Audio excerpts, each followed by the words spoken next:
Anda mendengar iklan yang berkata, kata maaf begitu mudah diucapkan sehingga orang mudah bikin salah. Saya percaya bahwa tidak ada satu orang pun yang tidak pernah berbuat salah. Tetapi kalau kita mengerti bahwa waktu tidak bisa kembali, jangan lakukan yang akan engkau sesali. Saya percaya dalam hidup ini setiap kita pernah memiliki penyesalan-penyesalan di masa lalu. Perkataan-perkataan yang tidak seharusnya kita ucapkan.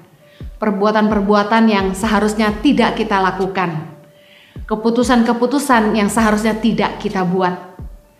Siksaan batin bagi banyak orang adalah penyesalan-penyesalan masa lalu yang tidak bisa ditarik kembali dan tidak bisa diperbaiki.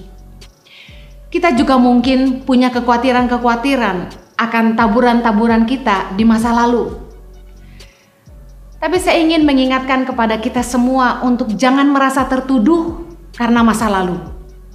Keputusan kita hari ini yang akan menentukan masa depan kita nanti. Kita tidak bisa mengubah di mana kita berdiri hari ini. Tapi kita dapat menentukan kemana kita mau pergi. Kita tidak bisa mengubah masa lalu kita.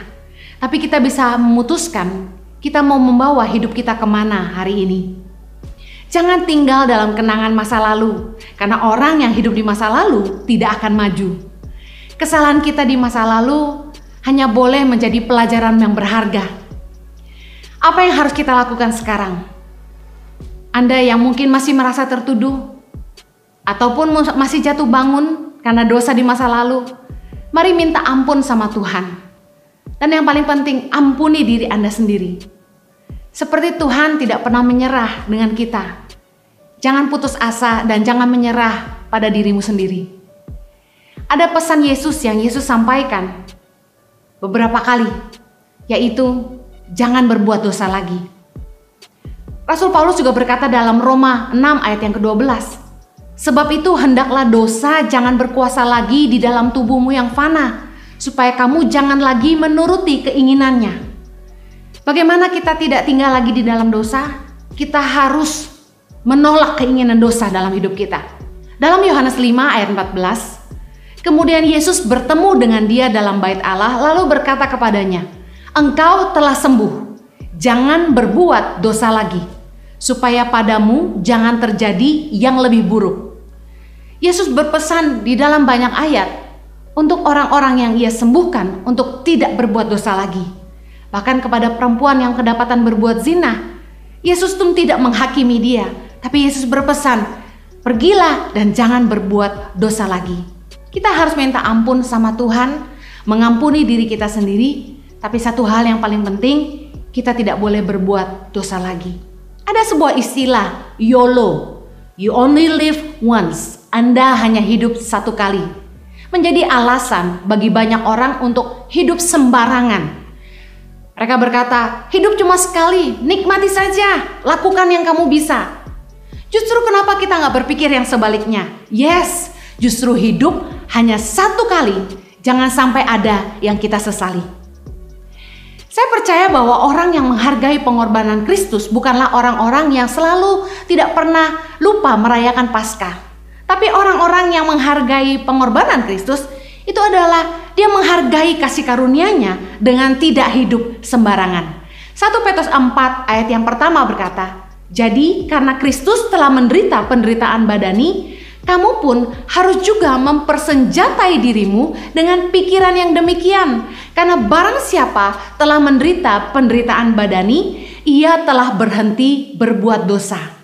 Supaya waktu yang sisa jangan kamu pergunakan menurut keinginan manusia, tetapi menurut kehendak Allah. Kita yang hari ini telah dipulihkan sama Tuhan. Kita harus sadar bahwa kita diberikan kesempatan yang baru sama Tuhan untuk memperbaiki kesalahan-kesalahan kita di masa lalu dan memulai hidup yang baru. Harusnya kita adalah orang-orang yang menghargai pengorbanan Kristus, menghargai kasih karunia-Nya dan bukan mempermainkan kebaikannya. Kita harus mulai belajar berpikir bukan lagi apa yang kita mau, tetapi apa yang Tuhan mau atas hidup kita. Hidup ini bukan tentang apa yang kita mau, Matius 16 ayat 24. Yesus berkata kepada murid-muridnya, setiap orang yang mau mengikut aku, ia harus menyangkal dirinya, memikul salibnya, dan mengikut aku. Bagaimana belajar menyangkal diri dan pikul salib? Yaitu dengan belajar meletakkan kepentingan Bapa di atas kepentingan kita. Menyangkal diri, bukan apa yang kita mau, tapi apa yang jadi kehendak Bapa bagi kita.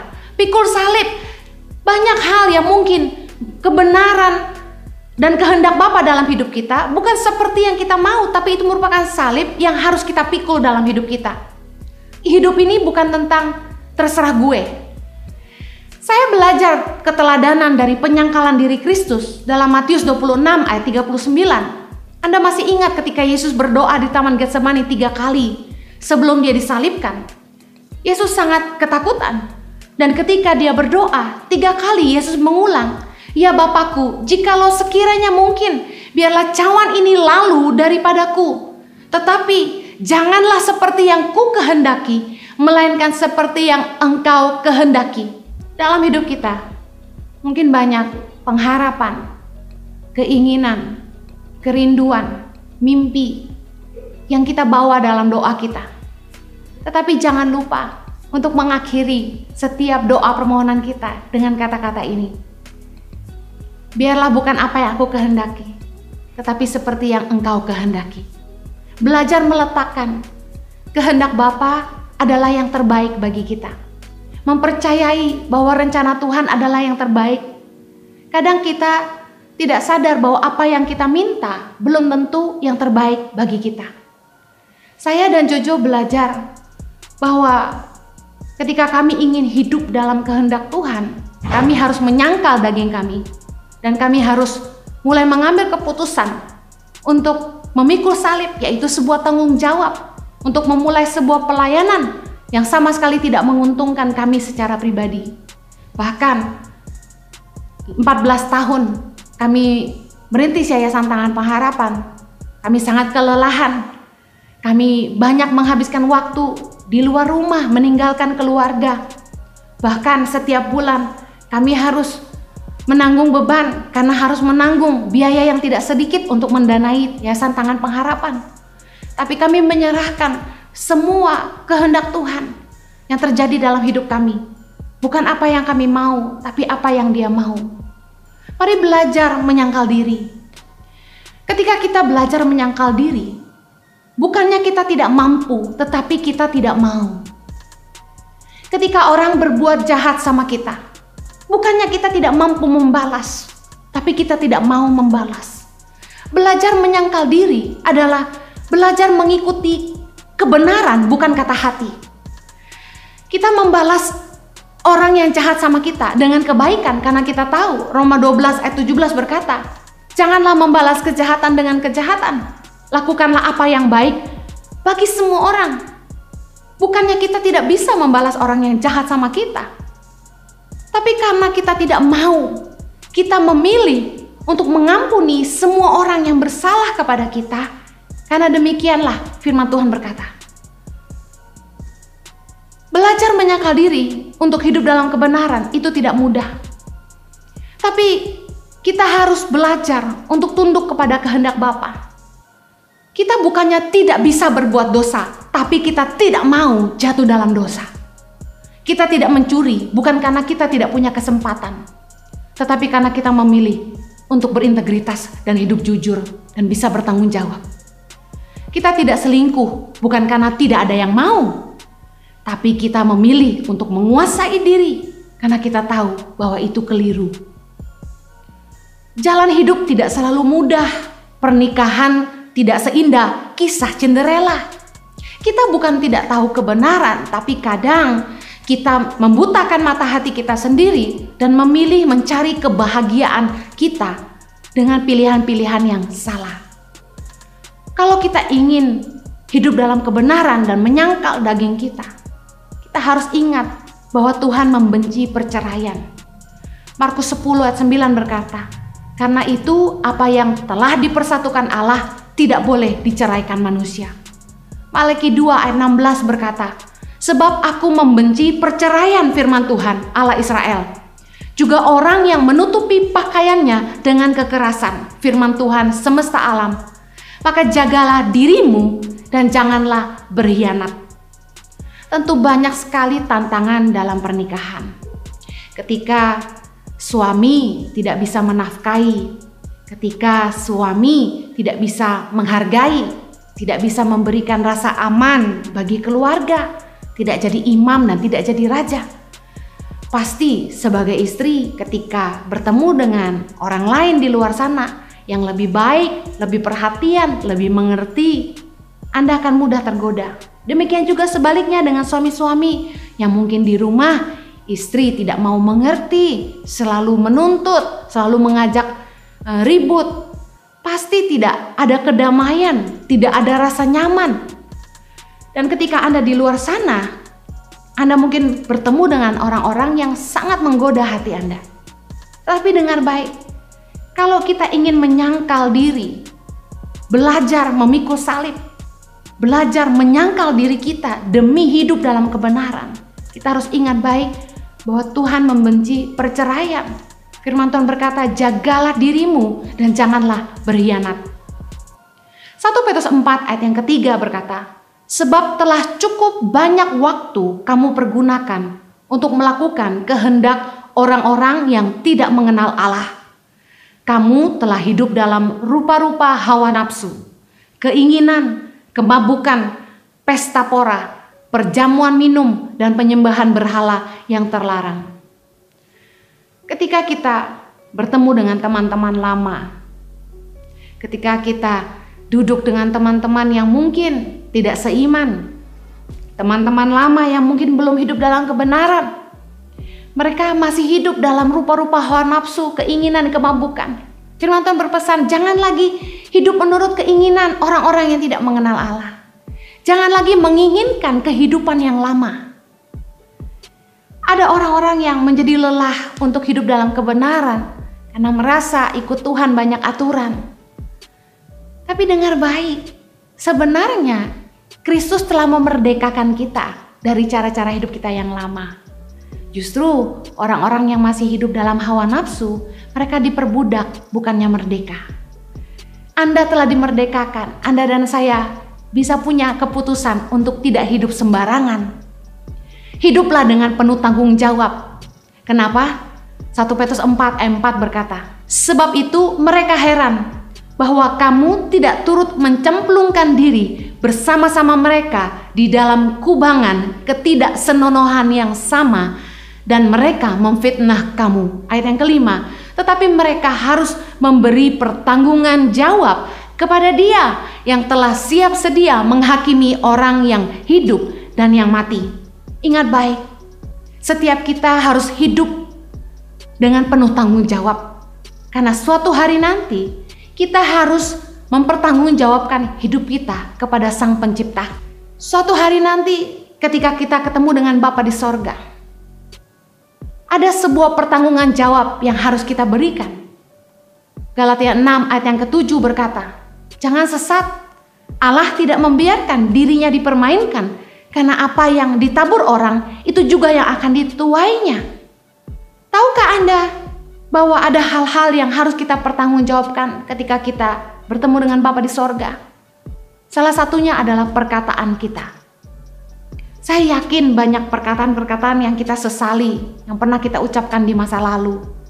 Matius 12 ayat 36 dan 37 berkata begini, tetapi aku berkata kepadamu, setiap kata sia-sia yang diucapkan orang harus dipertanggungjawabkannya pada hari penghakiman. Karena menurut ucapanmu engkau akan dibenarkan, dan menurut ucapanmu pula engkau akan dihukum. Banyak orang yang berkata, maaf kak, lidah saya tidak bertulang.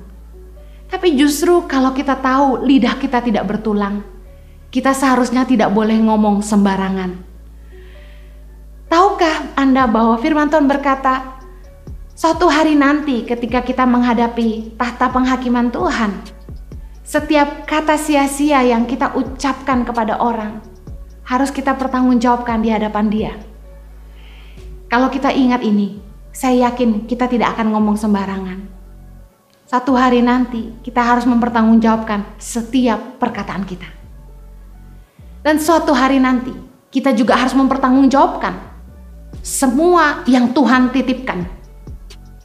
1 Timotius 6 ayat 17-19 berkata begini. Peringatkanlah kepada orang-orang kaya di dunia ini agar mereka jangan tinggi hati dan jangan berharap pada sesuatu yang tak tentu seperti kekayaan, melainkan pada Allah yang dalam kekayaannya memberikan kepada kita segala sesuatu untuk dinikmati. Ayat 18, peringatkanlah agar mereka itu berbuat baik, menjadi kaya dalam kebajikan, suka memberi dan membagi, dan dengan demikian mengumpulkan suatu harta sebagai dasar yang baik bagi dirinya di waktu yang akan datang untuk mencapai hidup yang sebenarnya. Suatu hari nanti kita harus mempertanggungjawabkan kepada Tuhan atas semua yang Tuhan titipkan dalam hidup kita.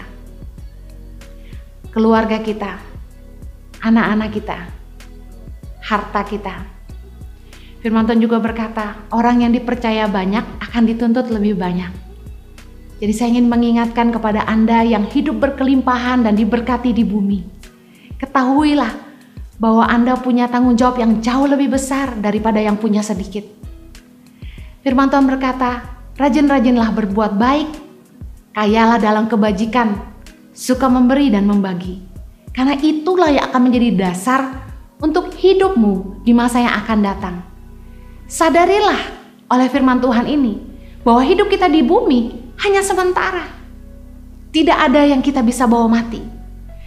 Hidup kita yang sesungguhnya ada bersama dengan Bapa di sorga nanti.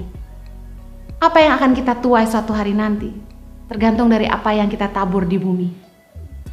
Kalau waktu tidak bisa kembali, jangan lakukan yang akan kita sesali. Jangan hidup sembarangan. Hiduplah dengan penuh tanggung jawab terhadap semua yang Tuhan percayakan dalam hidup kita. Saya percaya kalau kita berhati-hati, mengambil keputusan, baik-baik bertindak, menjaga diri kita sesuai dengan kebenaran firman, dan menjaga perkataan kita. Karena perkataan yang kita lepaskan tidak bisa kita tarik kembali. Kita harus mengingat bahwa semua yang kita lakukan, kita ucapkan, apapun yang Tuhan percayakan, harus kita pertanggungjawabkan di hadapan Bapa nanti. Justru karena waktu tidak bisa kembali dan hidup cuma sekali, jangan lakukan yang akan kita sesali. Anda tidak bisa mengubah di mana Anda berdiri hari ini, tapi Anda dapat menentukan kemana Anda mau pergi. Minta ampun sama Tuhan atas kesalahanmu, ampuni dirimu sendiri, dan jangan ulangi lagi. Mulai hidup yang baru, saya percaya Tuhan akan selalu memampukan kita untuk selalu hidup dalam kasih karunia-Nya. Tuhan memberkati.